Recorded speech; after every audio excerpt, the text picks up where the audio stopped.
जय माता दी। आपको आज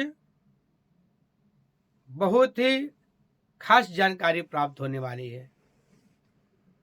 आप सोच रहे होंगे क्या खास जानकारी हमें प्राप्त होने वाला है।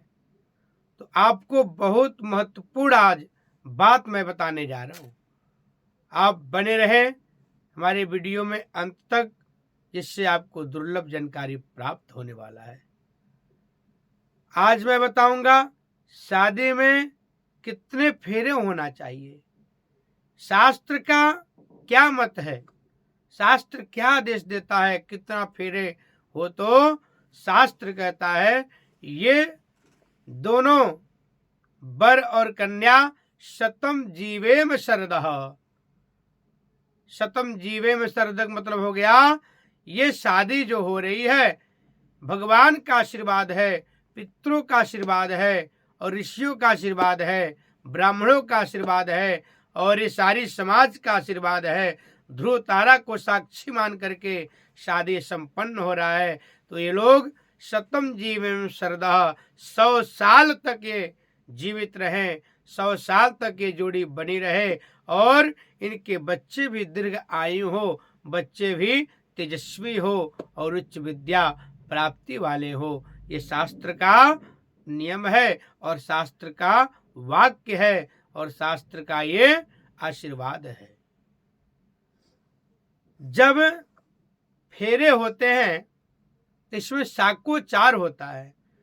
साकोचार का मतलब जब कन्या वर को कन्यादान किया जाता है, कन्या का हाथ वर के हाथ में दिया जाता है, तो वहां पे साकोचार होता है। साकोचार का मतलब हुआ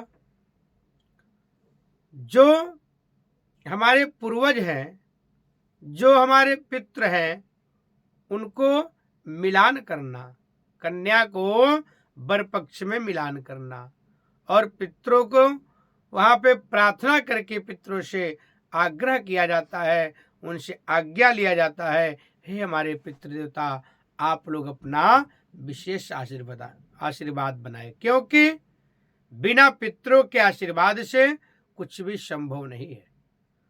और आप लोगों को पता है देव ऋण, पितृ ऋण और ऋषि ऋण से जल्दी कोई मुक्त नहीं हो पाता है। तो इसीलिए विवाह करना चाहिए। विवाह करने के बाद भी पूरा प्रयत्न करना चाहिए, एक पुत्र अवश्य प्राप्त हो, एक पुत्र अवश्य जन्मे। इसका भी पूरा तरीके से उपाय करना चाहिए। अगर आपको कई बार होता है बाई चांस बच्चे केवल लड़कियां होती हैं, तो उनको भी चाहिए, शास्त्र भी कहता है एक पुत्र अवश्य पैदा करना चाहिए जो आपके कुल के नाम देगा, कुल के नाम को वह जागृत रखेगा, आपका वंश पीढ़ी दर पीढ़ी चलेगा।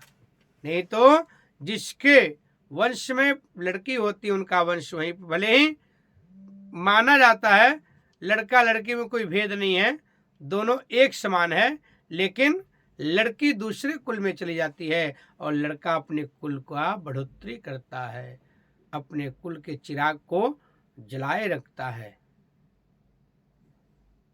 अब मैं बताऊंगा शास्त्र का क्या नियम है, क्योंकि जो लोकाचारी है उसमें माना जाता है, कुछ लोग कहते हैं 4 फेरे होना चाहिए, कुछ लोग कहते हैं 7 फेरे होना चाहिए। तो क्या सही है, शास्त्र का क्या मत है, शास्त्र आपको क्या डिसीजन दिया है, कितना फेरे होना चाहिए। आप सभी लोगों को पता होगा 4 फेरे बिल्कुल सही नहीं है। फेरे जो होते हैं 7 होते हैं, 7 ही फेरे लिए जाते हैं, 7 ही वचन लिया जाता है, 7 बार ही मांग में सिंदूर भरा जाता है और 7 दिन ही है। 7 दिन मिलकर के ही महीना होता है, 7 दिन मिलकर के साल होता है।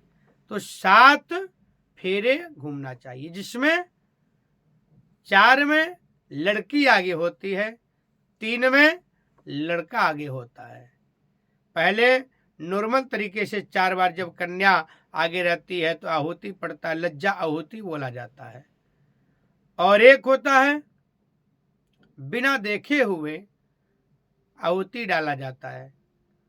लड़का लड़की का, वर और कन्या का, दोनों का आंख बंद कर दिया जाता है और आंख के सामने कोई ऐसा कपड़ा लगा दिया जाता है जिससे वो लोग देख ना पाए। बिना देखे एक लज्जा आहुति किया जाता है।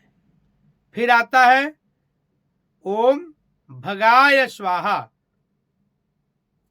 ये होता है 5वें में। जब लड़का आगे आता है, 4 बार लड़की आगे घूम लेती है, फिर 5वें में लड़का आगे आता है, ओम भगाय स्वाहा। फिर बिल्कुल जो है कंटिन्यू परिक्रमा करना होता है, 3 बार फेरे लेना होता है। फिर आपका 7 फेरे पूरा हो जाता है। फिर कन्या अपने जगह पे, वर अपने जगह पे बैठ जाते हैं। उसके बाद सप्तवचन होता है, सप्तवाक्य होता है। सप्तवाक्य के बाद पग फेर होता है। एक दूसरे को देखते हुए स्थान चेंज करके फिर वाम अंग कन्या आ जाती है जब वचन ले लेती है। फिर सिंदूरदान होता है। इस तरह से फेरे का प्रक्रिया है और 7 ही फेरे लेने चाहिए। मैं बार बार बता रहा हूँ, शास्त्रों का जो आदेश है, शास्त्र 7 फेरों को शास्त्र ने अनुमति दे रखा है और शास्त्र का आज्ञा भी है। 7 फेरे से ही ये जो दाम्पत्य जीवन है, ये जो गृहस्थ आश्रम है, 7 फेरे से ही इसका सारा कुछ जुड़ा हुआ है।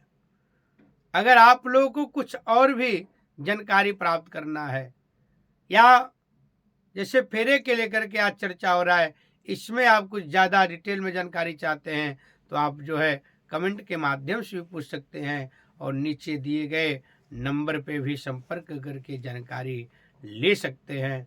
आप लोग कमेंट के माध्यम से ज़रूर बताएं आपको यह वीडियो कैसा लगा और कमेंट में जय माता दी अवश्य लिखें।